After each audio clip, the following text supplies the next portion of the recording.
Hello, everyone, and welcome to One Civil Law, and I hope you're having a great day. As always, my name is Kurt Mueller, a licensed attorney in Texas, Virginia, and before the U.S. Supreme Court, and I hope you're having a great day. For today's commentary, we're going to discuss this post from a lady named Jessica Pin at Jess Ann Pin on Twitter, on X, wherein she says, quote, lying to get sex is rape. Misrepresenting intentions to get sex is rape. Men, or presumably women, who thinks this is normal or typical male or presumably female behavior are fucked in the head.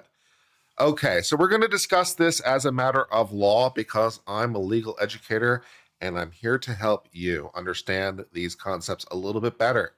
So to understand this, we need to talk about the difference between fraud in the inducement and fraud in fact.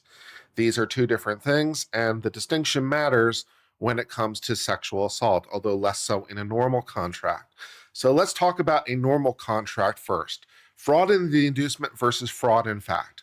All right, fraud in the inducement is I'm tricking you into the motivation to buy, but what I'm really selling you is what it purports to be. Fraud in fact is I'm tricking you about the thing, what I'm selling you, what it is. So this is helpful to explain by analogy. Let's suppose that I'm a car dealer, okay?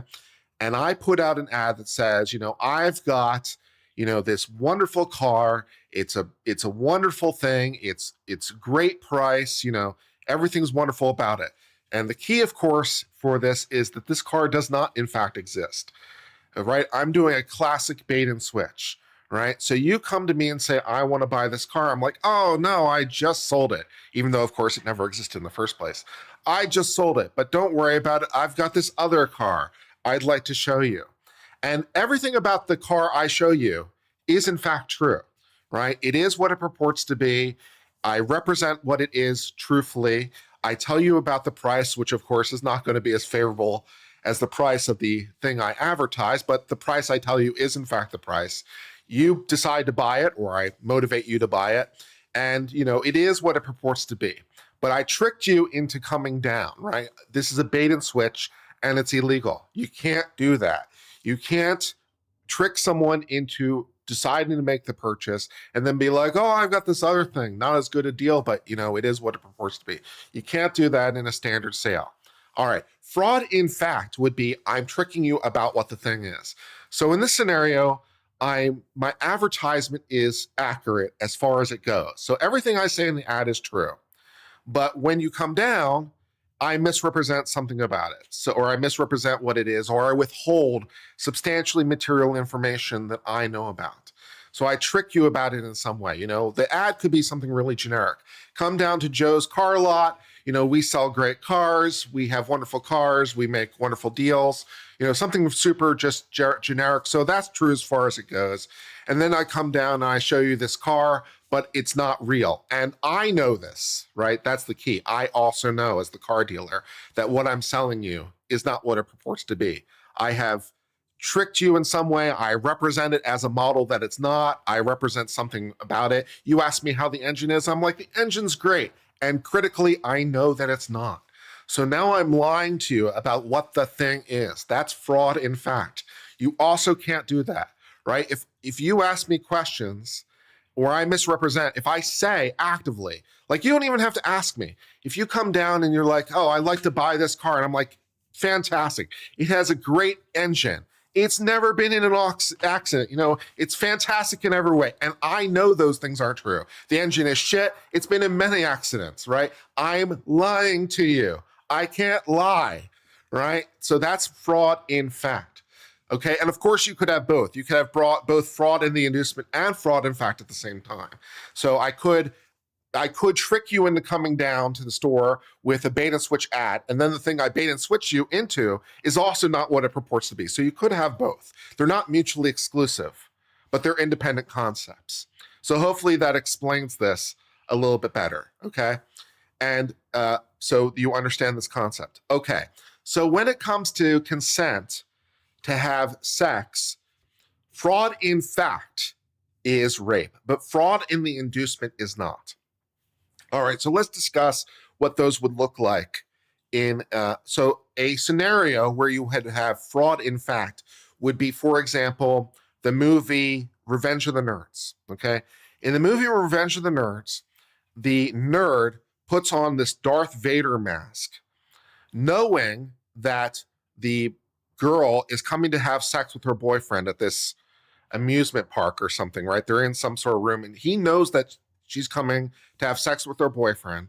Okay, he puts on a mask to hide who he is. And the girl thinks that she's having sex with her boyfriend. But of course, he knows that's not true. And he knows that he's deceiving her. His whole intent was to deceive her. So he put on the mask and didn't speak and all those things and then had sex with her. That would be an example of fraud in fact, right? She thought she was having sex with her boyfriend.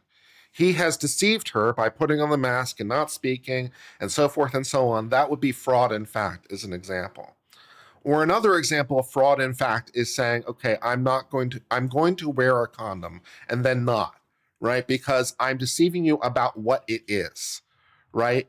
As you know, that because you're now, or I like remove the condom midway without, consent, for example, right? Now I'm tricking you into what it is. I purport it to be one thing, but it is in fact a different thing. In fact, right? As opposed to the motivation, I'm deceiving you about what it is. So those would be examples about fraud in fact. Fraud in the inducement is I'm just tricking you into having sex with me, or tricking you or deceiving you into having sex with me, which depending on how you look at that could be just about every bar pickup in history, right? So here you're just misrepresenting something about who you are, but not about what it is, right? So it's like, oh, I have the Medal of Honor. I'm a soldier. I've, been in wars, or, for a woman, it might be something like, I'm on birth control when she's not, or something like that, right? So those are considered fraud in the inducement, typically speaking. And the problem, and fraud in the inducement is not considered sexual assault or rape in any jurisdiction that I'm aware of. Because if it were, then you would have a real problem, right? If any lie about what you are or who you are, or, I love you, baby, we're going to go the distance. If any lie like that qualified as rape, well, we'd have a real massive problem, right? Because, any sort of trickery in a commercial deal, in a typical commercial deal, can be fraud because it's a lie and you're tricking them. But if any lie was rape, both men and women would have problems. And depending on what you qualify as a lie, that could go a long way. Is a push-up bra a lie? Is makeup a lie? Is saying that I'm on birth control a lie? Is, saying, oh, I don't have a boyfriend when you do, is that a lie? Right? So there's a lot of different ways that this could go. And for that reason, fraud in the inducement, to the best of my knowledge, is not considered rape in any U.S. jurisdiction because, well, people tell each other varying degrees of lies in the courting process. Both men and women tell each other varying degrees of lies, fairly frequently. So lying to get sex is in fact not rape, because lying to get sex, the way I interpret that, is fraud in the inducement. And fraud in the inducement is not, in and of itself, rape without more. You might have a statute where fraud in the inducement is an element. So it might be an element of a broader crime, but it is not a crime unto itself. Mere lies, mere deceit is not considered rape. So there's your legal corner for the day. So yeah, misrepresenting intentions to get sex is not rape. Men who think this is typical or normal male behavior are fucked in the head. Well, again, depending on how you look at it, it could also be female behavior, because females also lie. I don't have a boyfriend when they do. I don't have a husband when they do. I'm wearing a push-up bra. Is that fraud? I'm wearing makeup. Is that fraud?